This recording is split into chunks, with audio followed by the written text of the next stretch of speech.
Yeah, well, payment processing is going to be very, very strong because we know that the acceleration that was begun during COVID toward payment processing online and digital accelerated and is continuing.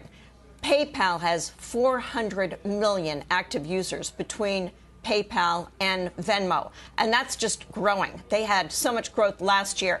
It was just unbelievable. We expect that sales will be up 20% a year for the next several, earnings up 25% or more over the next few years. And this is a stock that has a huge runway and an inflation hedge as well, because their revenue comes from their take of their merchants' revenue. As merchants raise price, so will PayPal get that price increase.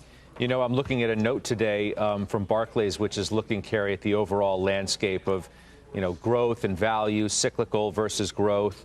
And they say there's going to be a change in leadership from cyclical back to secular growth. I'm wondering how you think that plays into a stock like PayPal, or Square for that matter, which is owned by some, exactly, which is an obvious pair trade if you're going in that way. Yeah, exactly. It plays into it. And we talked about that last week. I wrote a piece for an op-ed for CNBC talking about how the rotation away from cyclicals and values seemed to be happening over the past month. And we looked at what stocks have been on the top of the kind of S&P leaderboard, and they have been the growth names because those have underperformed. And this is a growth environment. We've had a big reopening trade, so it makes sense that we start to see the growth companies come back, and PayPal is one of the big ones. Tell me about Waste Connections, number 2 on your list, WCN. So I picked a couple of mid-cap names. So Waste Connection does municipal trash. They have built-in CPI-connected links in their contracts, so some inflation protection. And we're seeing a reopening of hotels, restaurants, office buildings that have been closed. That means volumes go up, so price is going up, volumes is going up. They also, in many cases, have these tuck-in acquisitions that have been accretive over the years, so we expect low double digits earnings growth for a very sustainable and predictable company in a space that we think will benefit in reopening as well as growth. I'll bring Brenda in just for a second, because Brenda, you own Waste Management. I'm assuming a direct competitor to Waste Connections.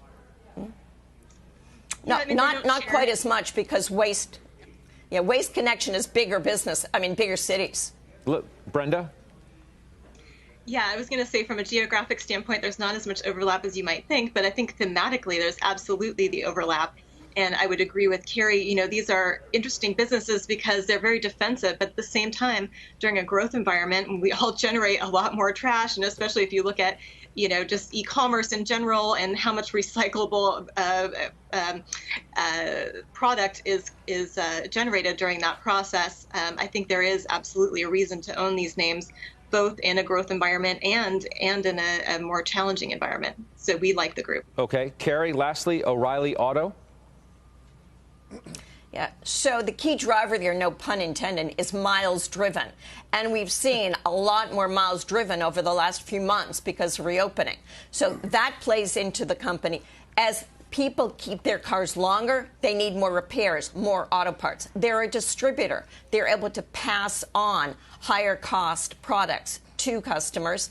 And also, what we're seeing is with a proliferation of hybrids and electric vehicles, they're not so standardized. There's just more and more SKUs, and that's good for O'Reilly's business. It sells for 19 times forward earnings, a discount, and we expect low teens growth in EPS over the next several years.